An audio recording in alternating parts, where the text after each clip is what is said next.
Hey, welcome back to Woolf Weekly. I have in front of me here one fine piece of technology. It is an Actionware 1 IBM electric typewriter. Now, some of you guys have used these. In fact, you may have learned to type on something like this. When I was in high school, we got to spend a semester on this and a semester on a non-electric one, which caused you just to beat the keys to death. And so it's fun to play on these now, just for the fun of it. It's kind of like learning to blacksmith or something like that. You know, we have welders now. We don't necessarily need that, but it's fun to play with this. But the technology changes. This was actually the technology I had my first year as a principal. I didn't have a computer. And I look back at now, how in the world did I do that? I started fairly young in my 20s as a principal, so that was it. Then along came a computer. I had no idea how to do that. I learned how to do that for my students. I learned how to do that for my secretaries. They taught me how to use the computer and how to engage with that. And boy, have we come a long ways from there.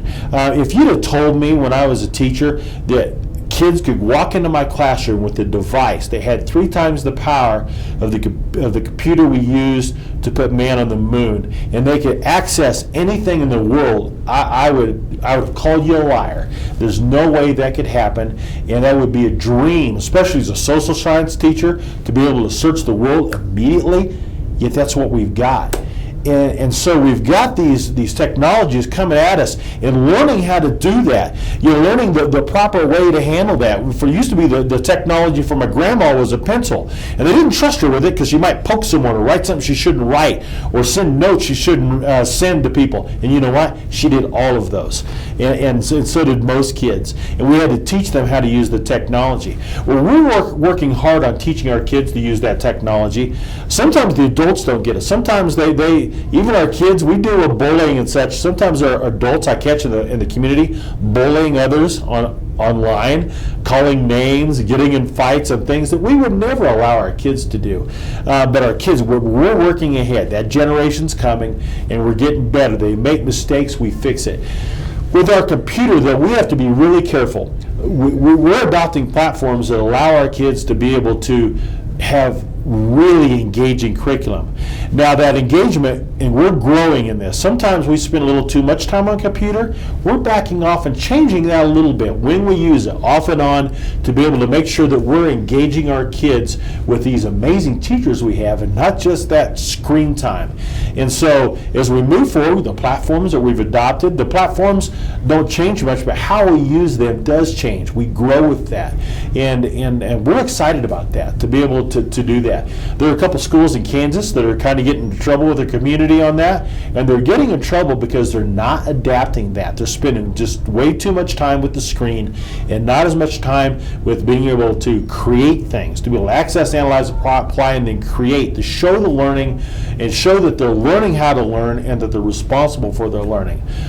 We're going to do that, and we're growing at that every day. And so I'm so excited about next year as we keep growing, that we use the screen time, got it, on to the next thing to be able to create with that. So access your principals, call them, let them talk about it, talk to your teachers about it, because those are things that are happening. We've gone beyond this technology. Who knows what's next? But the important thing is that teacher-student interaction, and we're going to continue to develop that even more. Speaking of technology, I got an amazing guy with me. I've got Ryan Clear. Ryan, come on in. We're in here. Ryan is a junior in high school, and he is part of the Mamma Mia production. He's doing lighting. Lighting is not easy. Ryan, how in the world did you get suckered into lighting for Mamma Mia? Well, I'm really involved in the theater at the high school, and I just want to try something new in the theater, so I was like, why not try lighting? And I applied for it and got it, and been working on it ever since. That's great. Now this is computer-based lighting. This isn't just someone shining lights, turning switches on and off, right? Oh no, we've got multiple moving intelligent lights that we can point at any direction, any color we want. When they say intelligent lights, that worries me. I'm thinking Total Recall and all that kind of stuff. So that's really neat that you're doing that. How long have you been involved with theater? I've been involved with theater since I was 9. I auditioned nice. actually at the Butte Theater and got my first part there. And what was it? It was Tiny Tim in the Cripple Creek Christmas Carol. Oh, that's sweet. Congrats. It was That's so awesome. cool. And I fell in love with theater immediately, and I've just been involved in any way I can, whether it was tech, whether it was acting, an acting shop, anything like that. And that's led me up to where I am today, where I'm super involved. That's neat. Well, tell us a little bit about the production that we've got coming this week. Well, for the past 4 months, we've been working since probably December to put on Mamma Mia, and it's a musical about a girl, Sophie, who is marrying her love of her life, Sky, and they live on an island in Greece with their mom, or Donna. And the main point of the musical is her trying to find her dad, and so she invites these 3 guys who she thinks her dad, and the whole musical is about her figuring out which one it is.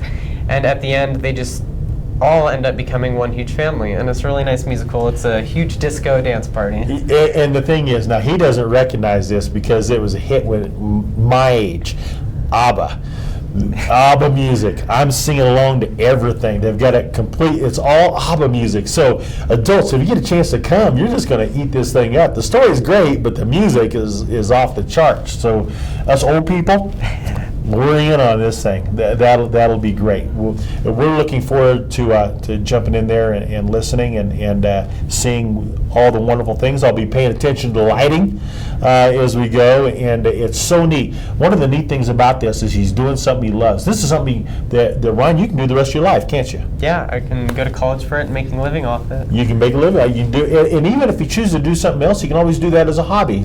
So many people doing theater as a hobby. Some get paid. Our goal is for our students that when we watch them work, we don't know whether they're working or playing, and neither do they. And so that's exciting. So I'm looking forward to watching you work/play. Thank you. Guys, thank you so much for tuning. Oh, real quick, I want to jump in. One more thing.